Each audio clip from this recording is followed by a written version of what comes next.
Russia has invaded Ukraine. China is threatening Taiwan. Houses are harder to find than toilet paper back in April of 2020. And we are seeing record high fuel prices in certain areas of the country. And the supply chain is about to take another huge hit. There is a storm brewing, and you need to be aware so you can prepare.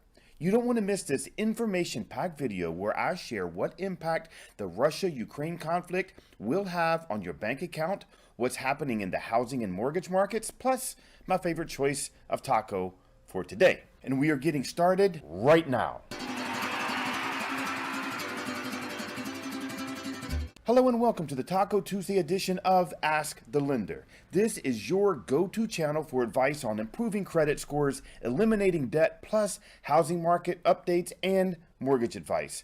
And I also share little-known strategies to building wealth and paying less money in taxes. Help me and my channel out by subscribing, clicking that bell right there to get notified, and also liking or commenting below. And if you know someone who could benefit from this information, make sure to share it with them as well. Today is Taco Tuesday, and if you are already a subscriber, you know that this is my favorite holiday of each week. My favorite taco joint has $2 tacos today, and I'm going to splurge and order 2 pork and 2 steak tacos for dinner. Now, I love this little hole-in-the-wall taco joint because they hand make their corn and flour tortillas as well as their chips. Plus, the salsa is made fresh right there as well. If you have been living under a rock, then let me tell you that the Federal Reserve is far behind the inflation curve.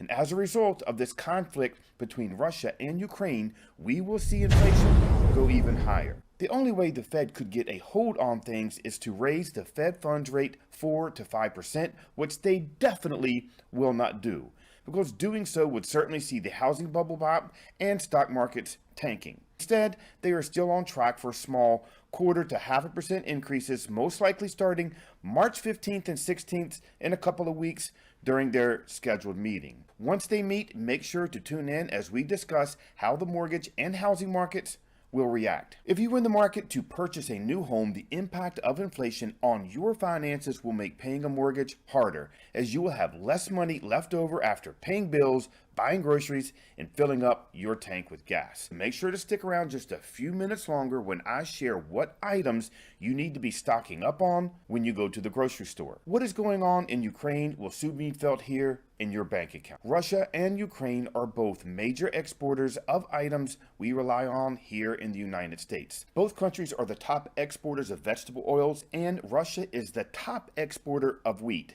Expect an increase in breads, meats, and cooking supplies. Ukraine is also rich in precious metals like coal, iron, steel, titanium, neon, palladium, and platinum. All of these metals play an important role in our society, from buildings to automobiles, computer chips, and medical supplies. Russia is also a major exporter of oil and natural gas, and the US as well as Europe will be feeling the pain. What happens in other parts of the world will soon have an effect on your bank account. Russia is a heavyweight in the world's fertilizer supply. Natural gas is a top commodity for that country, and it is a main ingredient for ammonia, which in turn is a building block for fertilizer. There is already a shortage of fertilizer, and if farmers can't get it, they can't grow anything. This will have a huge impact on our food supply if things continue. Farmers across the world need this fertilizer, and stopping Russia from exporting it will drive up the cost of meat as well as crops dependent on this fertilizer. Stick around just a few seconds longer when we discuss the items that you should be stocking up on and why. But first, let's talk supply chain. If a major supplier stops selling or exporting a product, the demand for these items skyrockets, as will the prices. A massive shortage is also a result, as countries and businesses who were used to purchasing these products, they now have to go without, or they stop production of the products they were producing. Now, you already know that there are supply chain issues, but this is shaping up to be supply chain crisis 2.0. Now, if you're thinking, Rod, do you ever have good news? Why are you only sharing the negative stuff? Look, if you want to feel warm and fuzzy and laugh and giggle, watch kitten or little puppy videos, maybe seals or ostriches. And this may not be the channel for you. You see, my goal is to keep you informed of what is going on so you can make good, educated decisions regarding your family's financial future. Now, I'm not a negative person by nature, rather I am a realist, and things are really looking rough out there.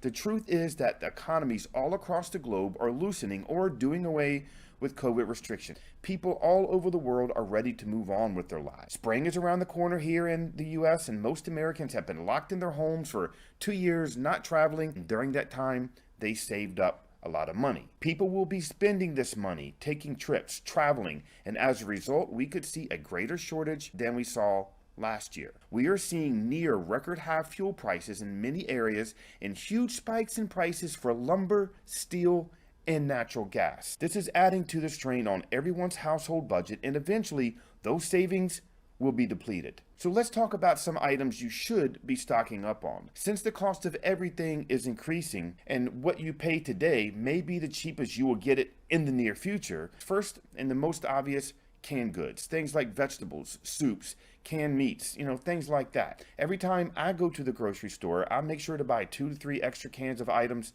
that I use regularly. See, I use things like canned tuna and canned chicken, canned vegetables, and I use these on a regular basis. I also purchase 1 to 2 extra box items, things like meal kits, packets of rice and crackers, items that have a good shelf life. Also stock up on non-perishable things like toilet paper, paper towels, cleaning supplies, bottled water if you use it.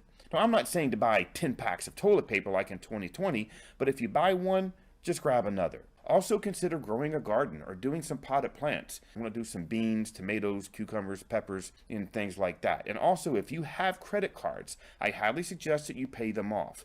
If you have equity in your property, let's talk about doing a cash out refinance to consolidate your debt into one low fixed payment.